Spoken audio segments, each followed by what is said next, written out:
Bonjour, c'est Ursule encore. On est le 9 mars 2019. Alors, je viens sonner la trompette ce matin encore et je viens nous encourager à chercher à connaître Dieu parce que sa venue est certaine. Alors, ça, c'est quelque chose sur lequel on ne peut pas se mettre à discuter parce qu'il n'y a pas de doute. Jésus revient. En tout cas, j'espère que toi, dès que tu as donné ta vie à Jésus-Christ, ça c'est l'une des choses qu'on t'a donné, la première chose qu'on t'a dite, je l'espère pour toi. Mais moi, c'est tout ce que j'ai toujours su. Que Jésus revient nous chercher. Et malheureusement, il y a des églises où on n'en parle plus. On tait l'histoire. Pourquoi? Parce que l'église s'est accoutumée à la vie de ce monde. Et pour elle, certainement, sa vie, c'est sur la terre. Mais pour toi qui penses que ta vie c'est auprès de Dieu le Père, alors je viens t'encourager à connaître Dieu parce que sa venue est certaine. Amen. Alors aujourd'hui je viens apporter une exhortation sur les préceptes de Jésus, chemin de perfection pour ceux qui l'aiment vraiment. Alors c'est ça. Les préceptes de Jésus, ce n'est pas pour tout le monde.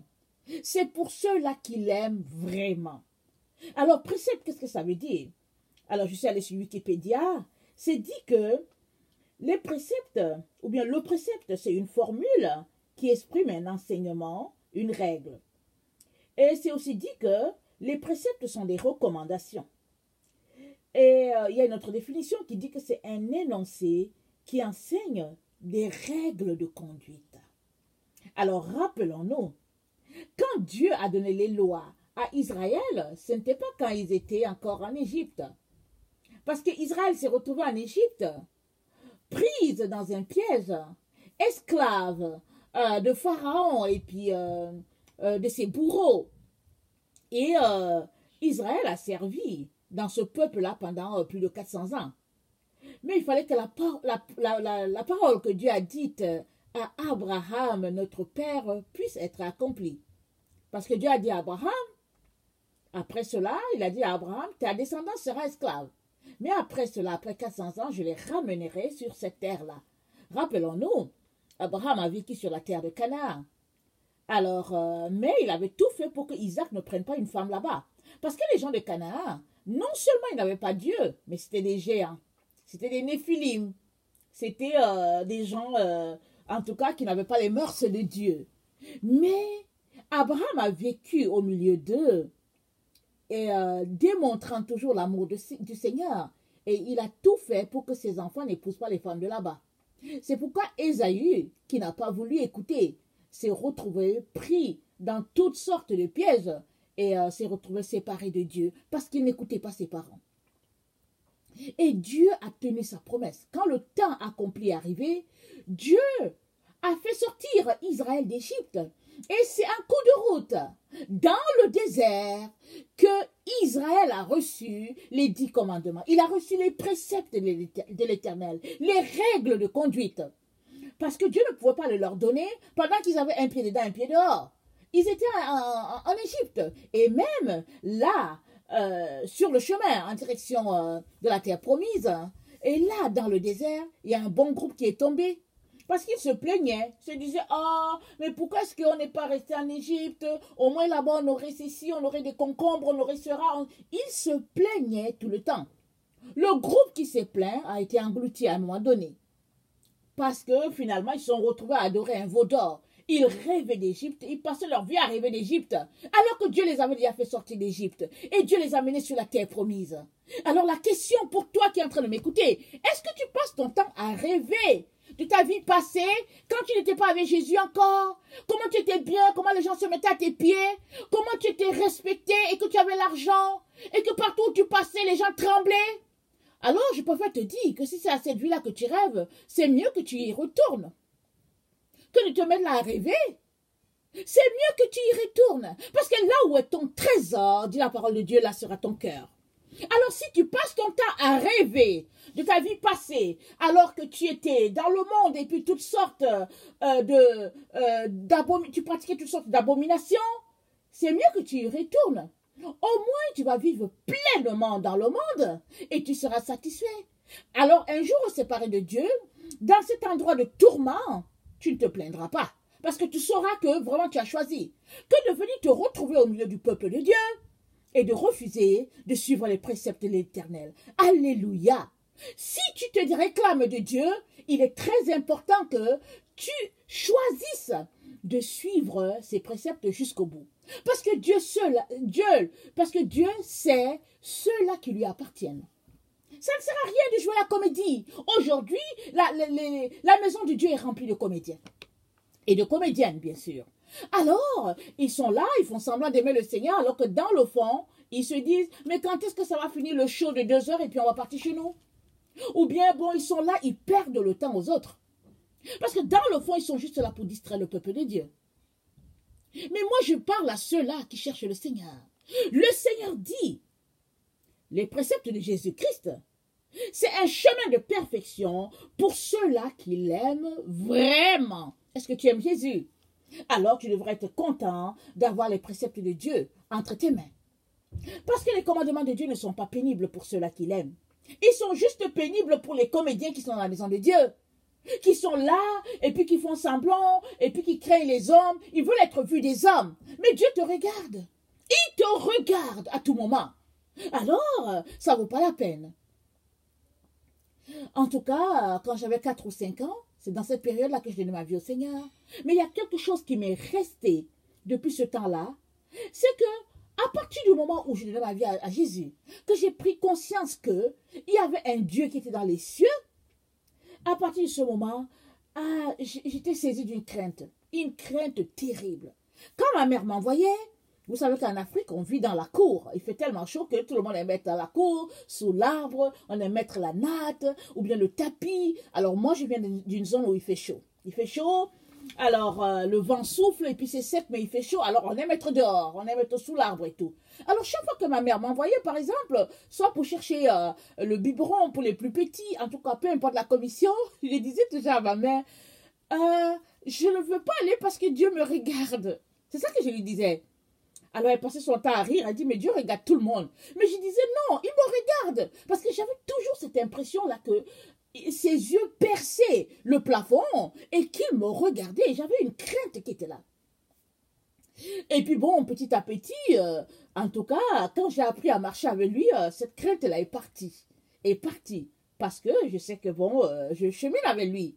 Mais à chaque fois qu'il m'est arrivé de me détourner des voies de Dieu ou bien de commettre quelque chose que le Seigneur n'aime pas, si je ne viens pas tout de suite me repentir, alors j'ai cette crainte-là qui m'habite, j'ai l'impression que Dieu me suit partout et puis il faut que je fasse quelque chose. Alors, ça c'est mon cas. Mais ça devrait être aussi ton cas si tu es quelqu'un qui cherche vraiment le Seigneur. Parce que celui-là qui aime Dieu ne veut pas offenser le Seigneur. Parce que Dieu est une bannière pour lui. Il a cette assurance-là que son Père est là. Et il n'aimerait pas qu'il y ait une zone d'obscurité entre lui et son Père et son protecteur. Amen. Alors, il est donc important que tu puisses t'arrêter à ce moment-ci de la vie pour savoir si tu veux vraiment suivre Jésus ou bien si tu veux juste te balader dans sa maison. Parce que, anyway, si tu es en balade, alors c'est mieux vraiment d'arrêter de perdre ton temps, de te concentrer sur ces choses-là que tu aimes. Au moins ton âme sera satisfaite. Parce qu'une âme insatisfaite est une âme qui erre ça et là, qui ne sait pas où se mettre, qui ne peut même pas s'asseoir tranquille. Une âme qui erre, c'est une âme malheureuse, c'est une âme dans la détresse, c'est une âme qui est exposée à toutes sortes de vents. Alors il est donc important que tu t'arrêtes et que tu répondes à cette question-là si vraiment tu veux suivre le Seigneur Jésus ou pas. Et si tu crois que tu veux vraiment le suivre, alors sache que les préceptes de notre Seigneur sont un chemin de perfection pour ceux-là qui l'aiment vraiment. Alors, j'aimerais ça qu'on lise Matthieu 15, le verset 9. C'est dit ceci, je ne veux pas vraiment lire, je veux le citer, mais je vais le citer bien parce que c'est un court verset. C'est dit, c'est en vain qu'il m'honore en enseignant des préceptes qui sont des commandements d'hommes. C'est en vain qu'il m'honore en enseignant des préceptes qui sont des commandements d'hommes. Alors si tu t'arrêtes, si tu es franc envers toi-même, et que tu jettes un coup d'œil autour de toi, dans l'église que tu côtoies, et puis peu importe les groupes, très très souvent, ce sont des préceptes d'hommes qui nous sont enseignés de manière à nous maintenir dans une sorte de filet, une sorte d'ignorance. Ils nous mettent des couches et des couches pour nous voiler et nous faire croire qu'on est en train de suivre le Seigneur alors qu'on est déjà complètement perdu. On est séparé de Dieu, assis là, en train d'ingurgiter des mensonges et des choses que Dieu ne nous a pas enseignées. Il est important que tu t'arrêtes, que tu te questionnes sur toutes les choses que tu entends. Parce que tu ne diras pas un jour à Jésus, Jésus, tu sais, j'allais à l'église et puis ils m'ont enseigné. Jésus-Christ va te dire, tu as la Bible, comment se fait-il que tu as fait pour être assis sous les préceptes des hommes qui t'ont enseigné des vérités qui ne sont pas les miennes et que tu n'es pas venu comparer avec la parole de Dieu.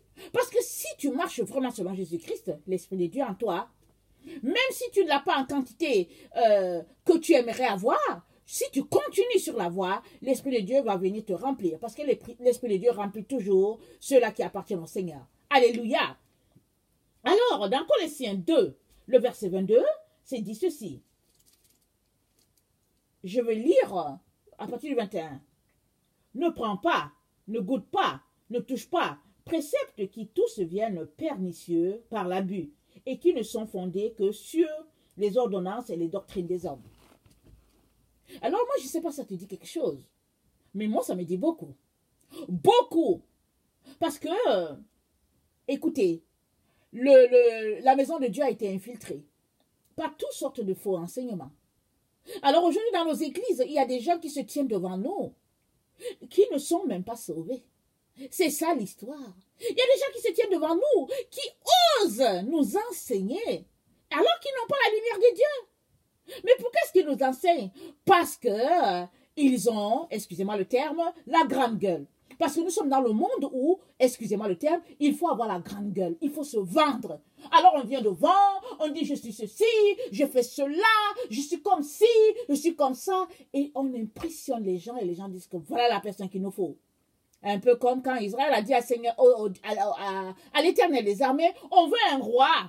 Dieu a dit que non, restez avec moi. Et on veut un roi. Dieu dit, on veut un roi. Et ils ont choisi Saül. Alors Dieu a dit à Samuel, oint-leur Saül.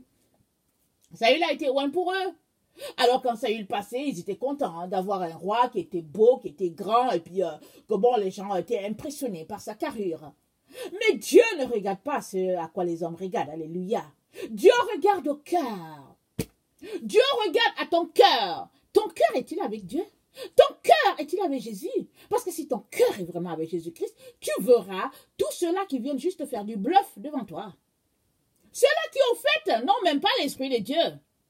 Ils se tiendront devant toi, ils te diront toutes sortes de choses, ils te feront croire qu'ils sont riches, qu'ils sont ceci, qu'ils sont cela, et qu'ils ont quelque chose à t'apporter, alors qu'en réalité, ils n'ont rien. Ce sont des cymbales qui retentissent, il n'y a rien dedans. Il n'y a pas l'Esprit de Dieu en tout cas. Alors le Seigneur vient t'avertir, parce qu'un jour tu te tiendras devant Dieu. Tu lui rendras compte de toutes les paroles vaines que tu auras prononcées, mais aussi tu lui rendras compte du fait que tu as disposé tes oreilles pour enregistrer des choses qui étaient fausses. C'est à toi de choisir. C'est à toi de décider. Très, très important. Alors, Tite 1, le verset 14 nous dit ceci. Tite 1, verset 14. Je commence au verset 13. Ce témoignage est vrai. C'est pourquoi reprends-les sévèrement afin qu'ils aient une foi saine et qu'ils ne s'attachent pas à des fables judaïques et à des commandements d'hommes qui se détournent de la vérité. Voilà, c'est là dans la Bible. Alors, Paul recommande à Tite de tout faire pour que les gens que Tite enseigne, les gens qui sont sous Tite, ne se retrouvent pas à croire à des faussetés. Et cette parole, elle est vraie pour toi et moi. Aujourd'hui, nos églises sont remplies des lois et puis je sais pas, je ne peux même pas continuer de parler de ce sujet. Alors, si vous m'écoutez souvent, vous pourrez penser que je suis contre l'Église. Mais je ne suis pas contre l'Église. Je suis le produit de l'Église. Depuis que je suis né, mes parents ont côtoyé les églises. Ils ont côtoyé toutes sortes de dénominations à cause de la fonction de mes parents. Si bien que j'ai grandi vraiment passant de dénomination à dénomination, pas parce que mes parents voulaient changer la dénomination, parce que vraiment c'était ce qu'il y avait dans la ville. Et à partir de là, j'ai compris que la parole de Dieu, elle est vraie, peu importe la dénomination dans laquelle tu es. Si du moins cette dénomination-là pratique la vraie parole de Dieu. Et c'est comme ça que toute petite, mon cœur a cherché la vérité. Et le Seigneur m'a envoyé en ligne pour te réveiller. Il m'a envoyé en ligne réveiller ces enfants qui sont dans l'église, qui dorment copieusement. Ils dorment, ils sont assis là et ils pensent que les autres sont en train de leur enseigner la pure vérité. Quand bien même ton pasteur serait quelqu'un qui t'enseigne la vérité, il est de ton devoir de prendre ta Bible et de fouiller pour savoir si ce qu'il dit c'est vrai ou pas. Et si ce qu'il dit c'est vrai, comment est-ce que tu peux l'appliquer dans ta propre vie? Parce qu'il ne s'agit pas de venir s'asseoir pour dire que bon, au fait, mon pasteur, et puis bon, mon ancien, et puis bon, j'en passe. Il y a des gens sur cette terre pour qui le pasteur est un dieu. Dès qu'ils ont quelque chose, oh, pasteur! Ah, pasteur! Le pasteur, c'est pas ton dieu. Il est un pasteur.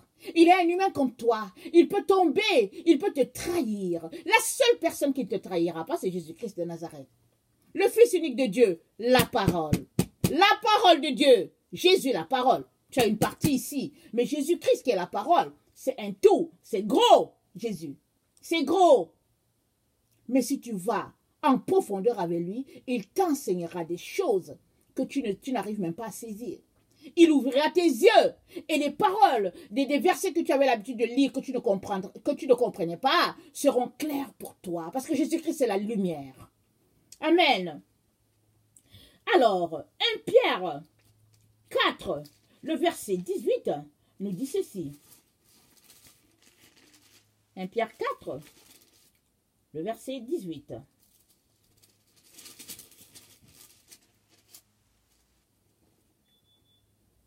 Et si le juste se sauve avec peine, que deviendra l'impie et le pécheur? Et si le juste se sauve avec peine, que deviendra l'impie et le pécheur?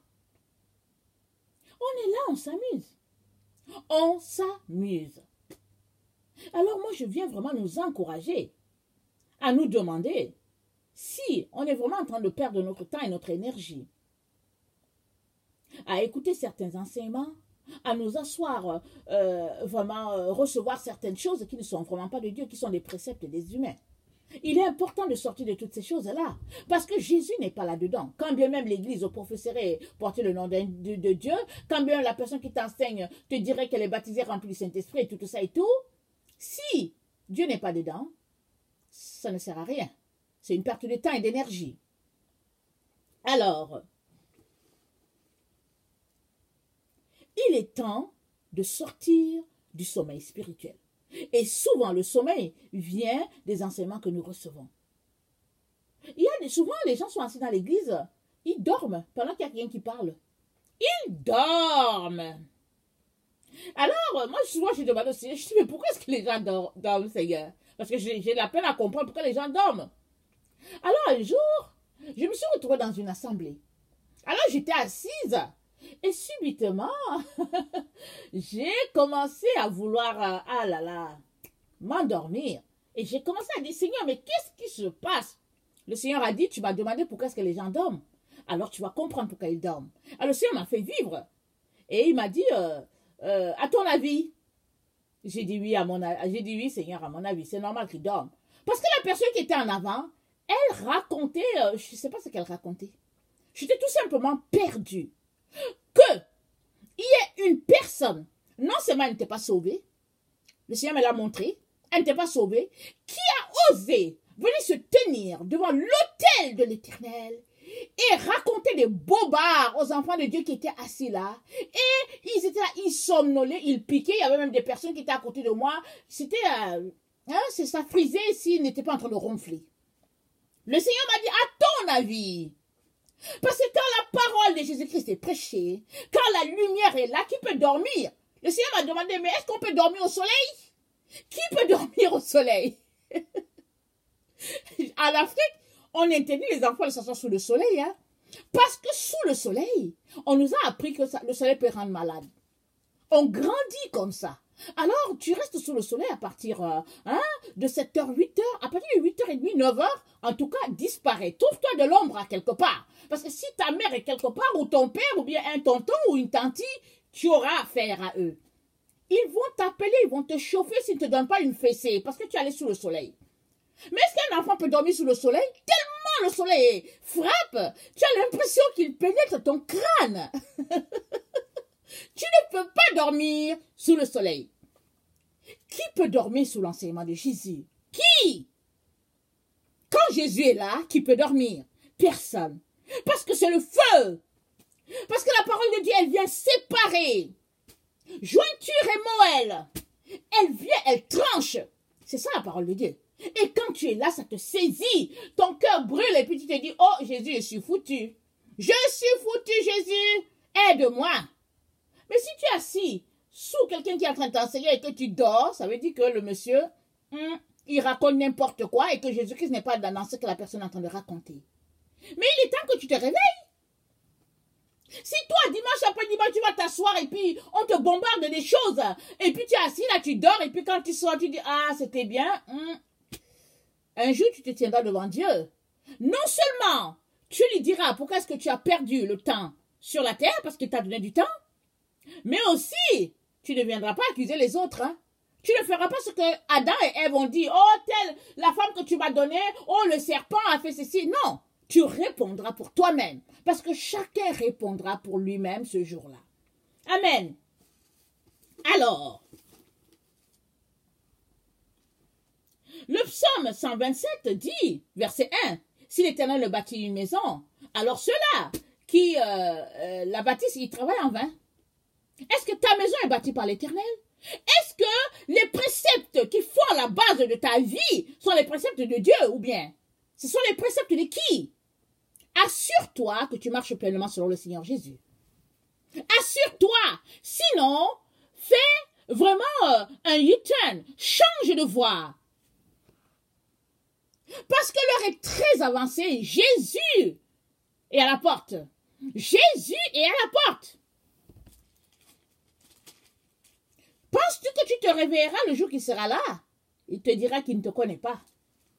Il ne te connaît pas, il te le dira. C'est maintenant qu'il faut que tu te réveilles.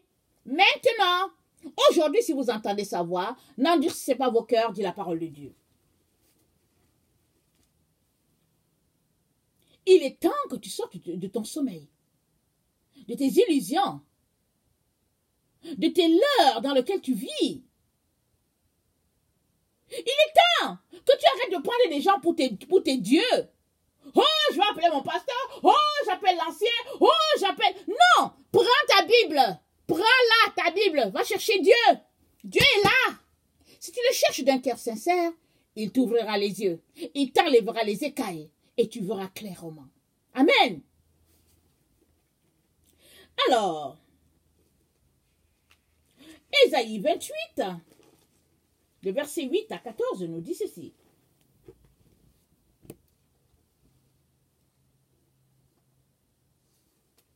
Toutes les tables sont pleines de vomissures, de vomissements d'ordures. Il n'y a plus de place. À qui veut-on enseigner la sagesse? À qui veut-on donner des leçons? Est-ce à des enfants qui viennent d'être sévrés, qui viennent de quitter la mamelle? Car c'est précepte sur précepte, précepte sur précepte, règle sur règle, règle sur règle, un peu ici, un peu là. Eh bien, c'est par des hommes aux lèvres balbutiantes et au langage barbare que l'Éternel parlera à ce peuple. Il lui disait, voici le repos, laissez reposer celui qui est fatigué, voici le lieu de repos. Mais ils n'ont point voulu écouter. Et pour eux, la parole de Dieu sera précepte sur précepte, précepte sur précepte, règle sur règle, règle sur règle, un peu ici, un peu là, afin qu'en marchant, il tombe à la renverse et se brise, afin qu'il soit enlacé et pris. C'est la parole que Dieu a dit à Israël. Parce que Israël s'est détourné de Dieu.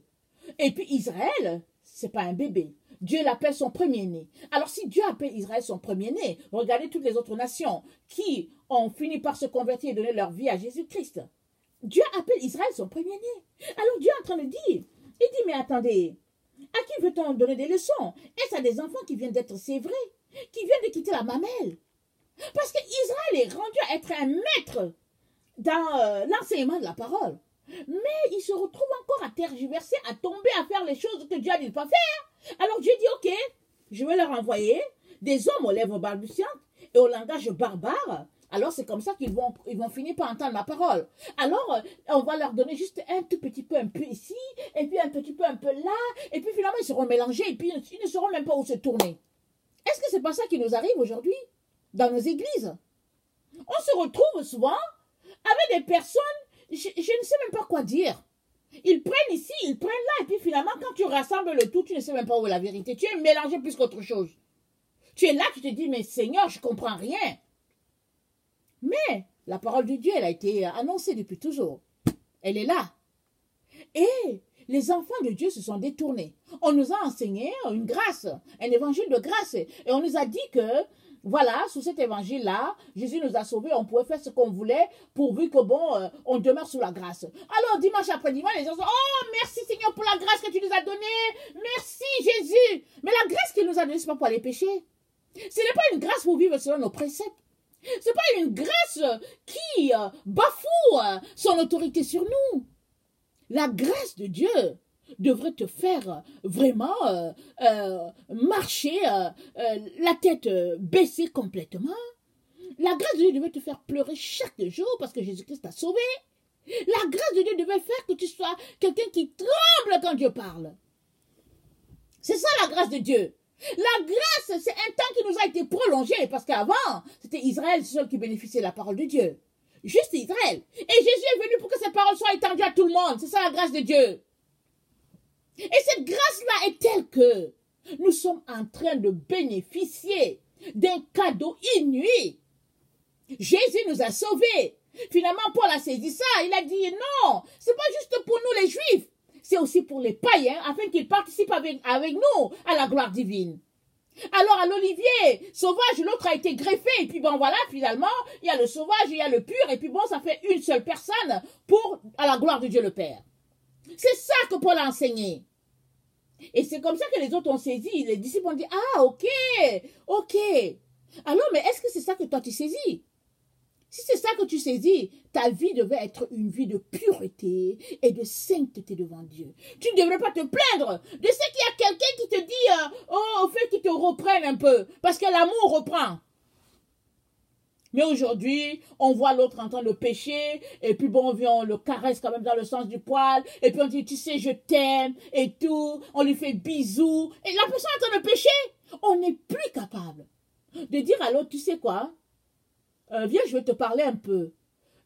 Essaie de regarder un peu ton comportement. Non, on n'est plus capable. Parce qu'une fois que tu le fais, oh là, les gens s'appellent au téléphone. Oh, mais il se prend pour qui? Et puis bon, et les autres qui vont plus loin disent, je vais porter plainte. Je vais porter plainte. Parce qu'il a porté atteinte à ma réputation. Voilà où les enfants de Dieu sont rendus. Et Jésus est à la porte. Mais toi, est-ce que tu pourras t'en sortir? Où te trouves-tu vraiment en ce jour, à ce moment précis, le 9 mars 2019, où te trouves-tu en réalité dans ta relation avec le Seigneur? C'est de ça qu'il est question.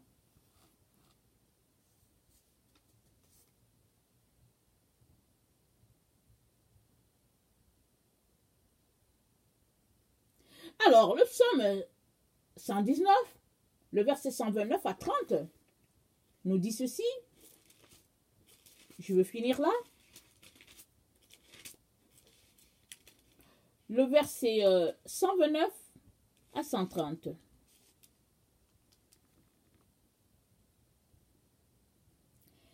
Tes préceptes sont admirables. Aussi, mon âme les observe. La révélation de tes paroles est claire. Elle donne de l'intelligence aux simples.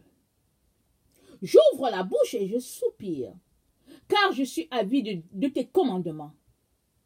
Tourne vers toi, tourne vers moi ta face et aie pitié de moi, selon ta coutume à l'égard de ceux qui aiment ton nom. Voilà, ceux qui aiment le nom du Seigneur, la parole de Dieu leur est révélée. Et c'est la révélation de cette parole-là qui est claire.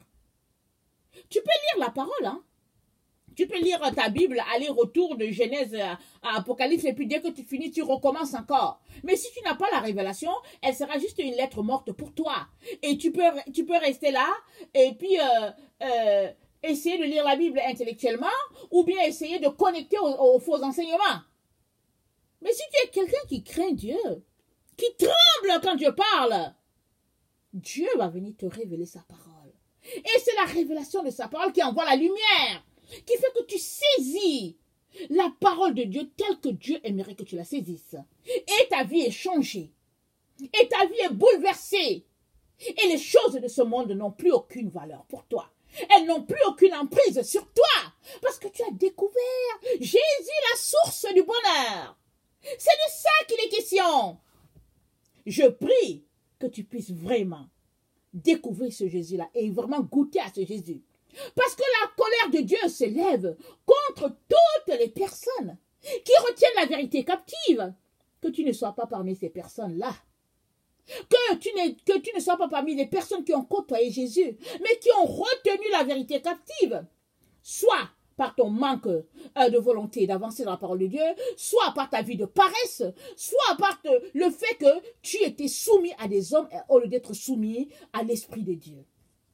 Je prie que Dieu ouvre tes yeux, que les écailles puissent tomber et que tu puisses réaliser que Jésus, c'est la source de tout le bonheur, de tout bonheur possible sur la terre. Et que tu puisses vraiment connecter à ce Dieu-là. Alors si toi, tu es quelqu'un qui ne connaît pas le Seigneur Jésus, je viens te dire que Jésus-Christ est mort aussi pour toi. Il n'y a pas une religion qui peut te sauver. La religion musulmane ne peut pas te sauver.